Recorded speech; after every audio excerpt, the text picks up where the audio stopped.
Hey everybody, hope you're having a good day or a good evening. This is Dwayne Allen back at you here. Tonight I have a really fun video that I'm just going to consider this more of a guitar story. I think I've done a few of these on some of my other guitars in the past, and this one's a really special one. I have just been reunited for the very first time with my first archtop jazz guitar that I owned back in high school. So this is I believe it's a 1986 Ibanez FG100, okay? For any of my close friends who know me that I grew up with, they will remember this guitar. This is a beautiful natural blonde archtop guitar from Ibanez, okay? I just got it in about 10 minutes ago. I was at a performance and I just got home and I finally opened the box and there's a long story to this guitar, so hopefully I won't make it too long. But so when I started playing guitar, I think I started playing guitar around the age of 13 or so. And anyone who knows me, I was definitely a heavy metal hard rock guitar player, into Van Halen and Ozzy and all that kind of stuff.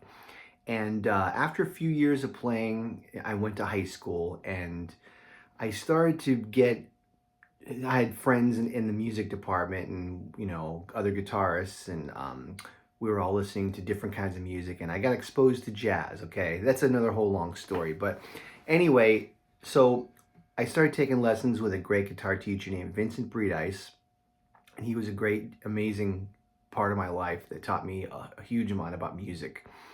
Anyway, I was getting into jazz, Pat Metheny, Joe Pass, all that, Wes Montgomery, all that stuff. So I realized that I needed a hollow body guitar. I had another Ibanez Roadstar 2 Strat style guitar that was a great little rock guitar. So I asked my parents for Christmas, I forget, it was 86 or 87, if they could get me a jazz guitar. So we went down to a music store in North Miami, which is near where I was from in Florida. And I saw this guitar, and at that time it was like $800 at that, in 86 or 87, which was a lot of money back then. And my parents were not wealthy people, they were, good blue collar type people. So like $800 was a lot of money, but I was very lucky that I was an only child and my parents, they were able to get me the guitar, okay?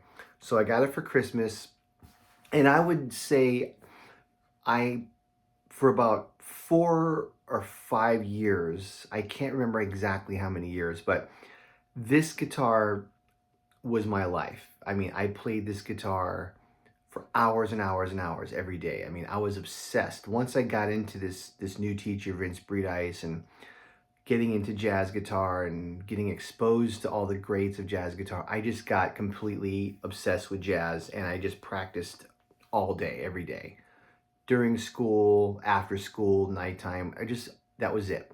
And this was the guitar that I always would tell people, I put all my blood, sweat, and tears into this guitar, okay? I had it for about 4 or 5 years, and at the time I was already starting to teach students, and most of my students were actually friends of mine or other friends that were like 2 years younger than me. When you're in high school or early college, 2 years is like a big difference. If someone's 2 years older, they know a lot more than you. But nowadays, my age, 2 years is nothing.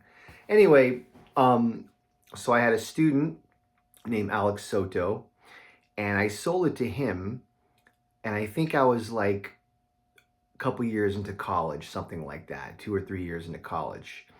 And for any of you who follow my channel knows that I'm a complete gearhead and I'm always buying guitars and selling guitars all the time. That started all the way back then. So at the time, I had this guitar. I did all my first gigs on this guitar and everything. And I somehow was exposed to the company Heritage Guitars, and I decided that I have to have a Heritage guitar because it's a former Gibson, and it's made by the people at Gibson, so it's going to be better than this guitar. So I sold this guitar to my student Alex Soto, and that was it. Kind of lost track of Alex. Great guy, but you know, people lose track. There was no internet back then. So lost track of Alex, played my heritage, and fast forward to basically now. I've had like freaking 100 guitars by then. I don't know how many guitars, lots of guitars. That heritage, along with many, many, many others, is long gone. And I always kind of thought about this guitar, you know, man, you know, this was like my first, you know, good jazz guitar. My parents bought it for me for Christmas, and they were nice. They didn't care that I sold it and bought something else, whatever.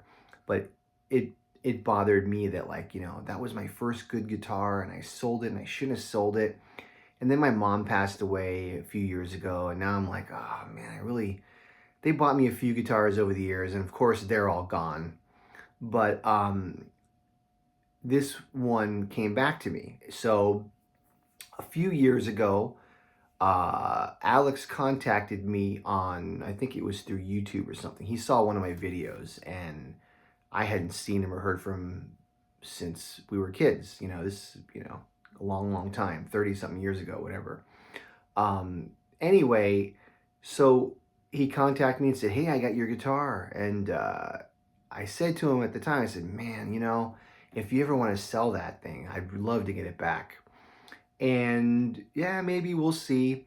And then eventually he agreed to sell it to me. And for some reason, every time we would talk about it, it was never the right time. He would contact me, and I had just bought another guitar. I just couldn't buy this right away, you know?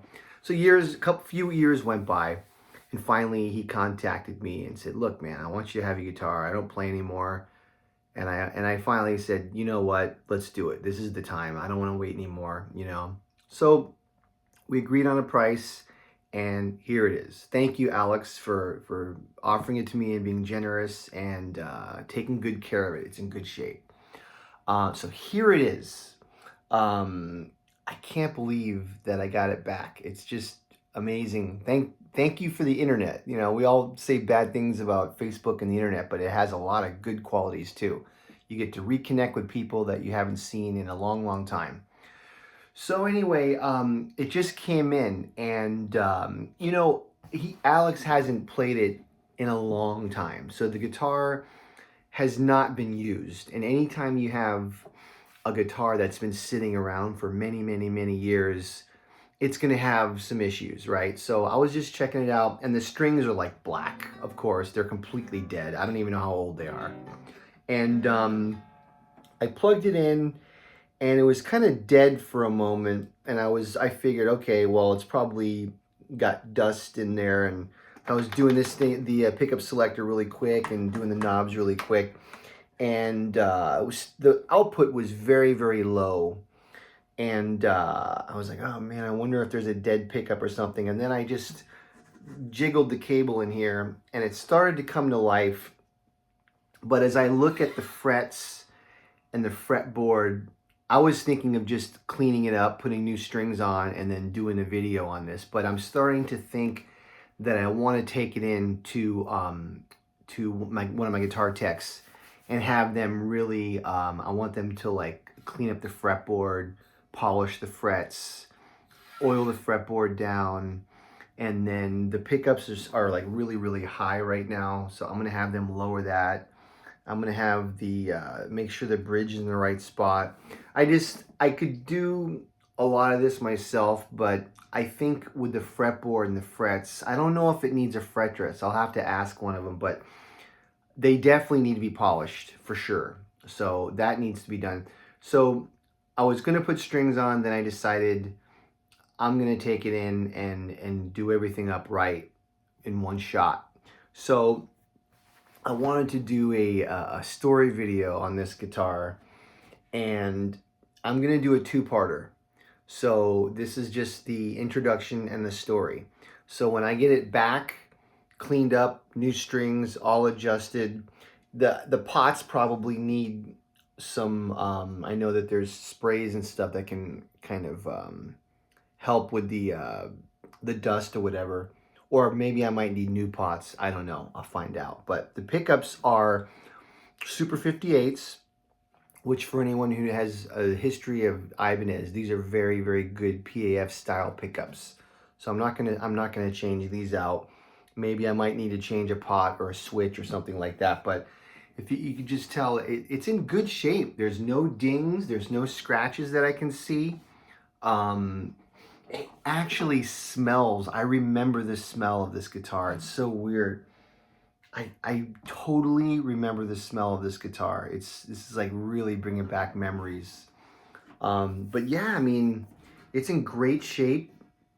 The workmanship is fantastic. There's the back of the headstock. 3-piece neck. I'll give you specs really quick. So this type of guitar is a laminate maple all around. So it's kind of like an Ibanez take on a ES-175. I think it's a little bit slimmer though. I don't think it's a 3-incher. I don't think. 3-piece maple neck, which is different than the Gibson. The Gibson would have a mahogany neck. It's got the volute. I will say that the neck is pretty thin. It's pretty thin, and I don't normally like thin necks, but that's okay. This guitar is mostly, you know, I just want it for memories and so forth. But I'm gonna play it though. This is a good guitar. I remember, I can tell it's gonna sound good with new strings and with a setup and everything. So I could definitely use this guitar. But yeah. So this is, for those of you who may not know, this is a Japanese-made Ibanez. Okay, I think all Ibanezes were Japanese in the 80s until a certain point, which I don't know, but I know that at that point they were all Japanese. My Strat style guitar was Japanese. But, you know, I've owned many guitars since then, and now that I look at this, I realize, like, man, I really didn't need to sell this. It's a great guitar. I could have just kept it all these years and did records and gigged with it, and it would have been great. That's what sometimes you come full circle when it comes to gear. If any of you want to hear one of these in action, there's an amazing concert video that George Benson had one of these guitars. It's from like '86, I think. It's like George Benson live at the Montreux Jazz Festival. Look it up. Anyone who knows George Benson knows that he has his own George Benson model. But for whatever reason, on this concert, he was playing this guitar, and it was literally this color. He didn't play my guitar, but he played one just like this, right? I read somewhere that this shape was kind of like their template for a lot of the guitars that they made later on, and even now. Like, I think I read that the Matheny model is based on this shape, like the specifications of this shape. I could be wrong, but I think I read that. Anyway, yeah, so that's the story of my high school guitar. I'm not playing it right now because the strings are literally black. I need a tetanus shot to play these, but I can't wait to clean it up and put on new strings. When I do, I'm going to make video part 2, and you'll just hear me play it, and I'll just tell you how I feel about it, how it sounds, and what does it feel like. But this one was the story. So thanks for listening. Stay tuned. I'm sorry I haven't been posting enough. I'm out of excuses. I'm just lazy. Anyway, I'll try to do more often now that I'm off in the summer. But thanks for watching. If you like any of my videos, most of them I do play, hit the subscription, hit the like button. All right, have a good night and stay tuned.